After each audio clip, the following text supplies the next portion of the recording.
So the only thing that was holding me back was the money. Now February, and I've held on to that $2,000 since October, which for me is really good. Like that's hard, especially when money's tight. It's hard to hang on to that money. And I'd take some out and then put more back in and try to put more in like as I went along.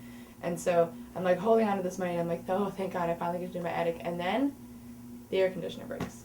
I'm supposed to be responsible, but I'm not. I mean, I've been cleaning for you for how long? Like a long time, off and on. A year or two. And like I always am telling you, like, oh, I don't have any money. Oh my God, I'm so desperate for money. And so there were definitely times when I was like grateful to you that you let me clean your toilet and like washing your boss's underwear. Oh yeah, and socks. What's going on behind the scenes? What makes her tick? What do other people say? What are some outside opinions? Especially someone who's very close to her, like yourself. Sarah's financial situation is that she owes a bunch of money for school debt, but she finished her school.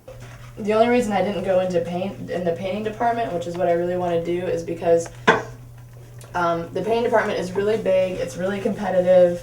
Like, I feel like it was a total waste of money, and I'm kind of, wish I wouldn't have bothered, honestly, going back to school, because there are certain things that, you need a degree for, but being an artist is definitely not one of them. I can just remember days of her waking up angry and frustrated about money and saying, I can't believe it, I got these bills I can't pay.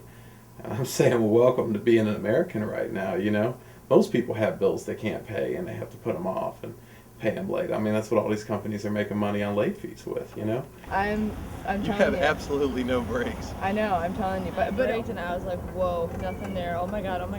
And so I had to swerve and I boom, like up over this curb, and I almost hit a mailbox, and then I had to go over, and like luckily the person like stopped before and like let me in and like laid on their horn. I was like, sorry, I put on my hazards or whatever. I was like, narrow escape. So you guys live right next door to each other. Right? Yeah, we live next door to each other, which is a little bit crazy because I go and if I end up trying to date somebody and I say, well, I have this kind of a little bit odd situation. My ex-wife lives next door to me, but we get along pretty good. There's been a few like angry text messages about whose car is that? It's still in front of your house. It's like 11 a.m. or something like that. I'm having a cold day, but I did escape death twice. So I guess that's a pretty good day, right?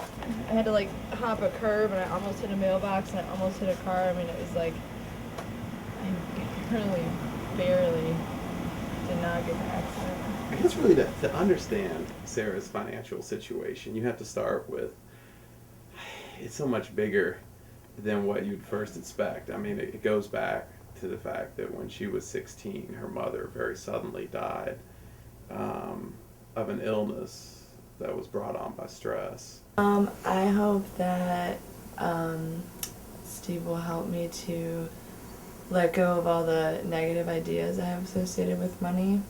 Accept the fact that money is a good thing, or it can be, because it can be used to do good things just as easily as it can be used to do bad things, and also to feel, my main one is feeling deserving of money. The interesting thing about Sarah is that I feel that she tends to be fairly analytical and just tends to kind of take things apart and look at them for the logic in them.